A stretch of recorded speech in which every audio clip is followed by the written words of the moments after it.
Videos देखने के लिए सब्सक्राइब करें जनसत्ता.com, बेल आइकन दबाकर पाएं लेटेस्ट नोटिफिकेशंस।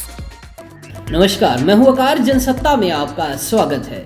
उत्तर प्रदेश और बिहार ये देश के वो दो राज्य हैं जहां की सियासत बाहुबलियों की आंच में तपती रही है। बिहार में रामा सिंह, सूरजभान सिंह, अनंत सिंह जैसे बाहुबलियों का दौर रहा है, लेकिन इन सबसे दूर कोसी की धरती से निकला एक नेता और था जिसने जुर्म के रास्ते कोसी की मिट्टी को खून के दाग दिए। इस नेता का नाम था आनंद मोहन सिंह, आजाद भारत का ऐसा पहला राजनेता जिसे मौत की सजा सुनाई गई थी। 26 जनवरी 1956 कोसी की धरती पर पैदा हुए आनंद मोहन सिंह बिहार के सहरसा जिले के गांव पंचगछिया से आते हैं। उनके दादा राम बहादुर सिंह एक स्वतंत्रता सेनानी थे। राजनीति से उनका परिचय 1974 में लोकनायक जयप्रकाश नारायण के संपूर्ण क्रांति आंदोलन के दौरान हुआ, जिसके कारण उन्होंने अपना कॉलेज तक छोड़ दिया था। इमरजेंसी के दौरान उन्हें 2 साल जेल में भी गुजारने पड़े। कहा जाता है कि आनंद मोहन सिंह ने 17 साल की उम्र में ही अपना सियासी करियर शुरू कर दिया था। स्वतंत्रता सेनानी और प्रखर समाजवादी नेता परमेश्वर कुंवर उनके राजनीतिक गुरु माने जाते हैं। साल 1978 में तत्कालीन प्रधानमंत्री मोरारजी देसाई जब भाषण दे रहे थे तो उन्हें आनंद ने काले झंडे दिखाए थे।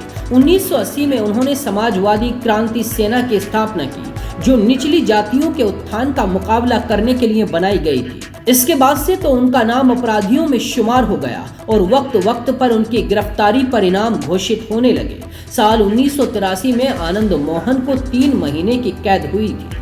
1990 में जनता दल के टिकट पर 60,000 वोटों से जीतकर विधानसभा पहुंचे। राजपूत समुदाय से आने वाले आनंद मोहन आरक्षण विरोधी थे। 1993 में बिहार पीपुल्स पार्टी बनाई और बाद में समता पार्टी से हाथ मिला लिया। उनकी पत्नी लवली आनंद ने 1994 में वैशाली लोकसभा सीट से उपचुनाव जीता था।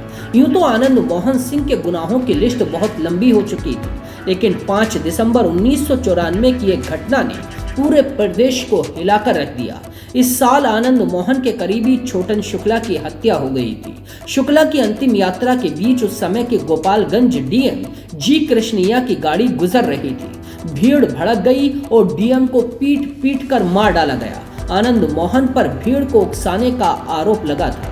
इस मामले में आनंद, उनकी पत्नी लवली समेत 6 लोगों को आरोपी बनाया गया था। साल 2007 में पटना हाईकोर्ट ने उन्हें दोषी ठहराया और फांसी की सजा सुनाई थी।